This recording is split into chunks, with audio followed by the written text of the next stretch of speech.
Constructivism. Please watch the whole video and please do leave us comment or suggestion for our new video. Creating experiences that facilitate the construction of knowledge. What is constructivism? Consequences for the classroom. Constructivism is the theory that says learners construct knowledge rather than just passively take in information. As people experience the world and reflect upon those experiences, they build their own representations and incorporate new information into their pre-existing knowledge. Consequences of constructivist theory are that students learn best when engaged in learning experiences rather passively receiving information. Learning is inherently a social process because it is embedded within a social context as students and teachers work together to build knowledge. Because knowledge cannot be directly imparted to students, the goal of teaching is to provide experiences that facilitate the construction of knowledge. Compares traditional and constructivist classrooms across several components. As educators, we are aware of the many delays in bringing theory to practice.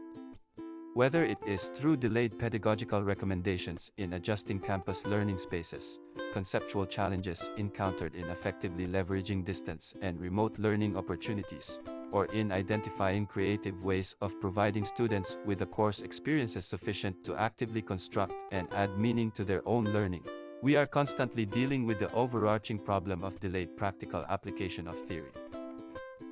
Compares traditional and constructivist. Traditional classroom. Curriculum begins with the parts of the whole.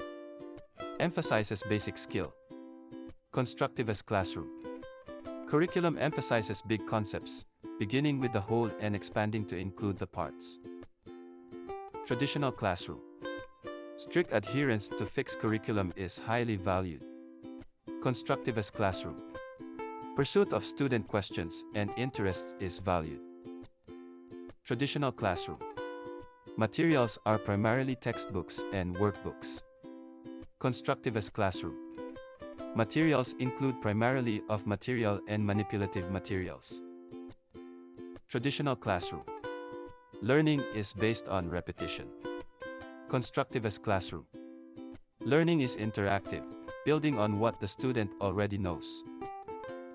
Traditional classroom. Teachers disseminate information to students. Students are recipients of knowledge. Constructivist classroom. Teachers have a dialogue with the students, helping students construct their own knowledge. Traditional classroom. Teacher's role is directive, rooted in authority. Constructivist classroom. Teacher's role is interactive, rooted in negotiation. Traditional classroom. Assessment is through testing and correct answers. Constructivist classroom. Assessment includes student works, observations, and points of view, as well as test. Process is as important as product. Traditional classroom. Knowledge is seen as inert. Constructivist classroom. Knowledge is seen as dynamic, ever-changing with our experiences. Traditional classroom. Students work primarily. Constructivist classroom. Student work primarily in groups. Essential components to constructivist teaching. Elicit prior knowledge, create cognitive dissonance, apply knowledge with feedback, reflect on learning. Elicit prior knowledge. New knowledge is created in relation to learners' pre-existing knowledge. Lessons, therefore, require eliciting relevant prior knowledge. Activities include pre-tests, informal interviews, and small group warm-up activities that require recall of prior knowledge. Create cognitive dissonance. Assign problems and activities that will challenge students. Knowledge is built as learners encounter novel problems and revise existing schemas as they work through the challenging problem. Apply knowledge with feedback. Encourage students to evaluate new information and modify existing knowledge. Activities should allow for students to compare pre-existing schema to the novel situation. Activities might include presentations, small group or class discussions, and quizzes. Reflect on learning.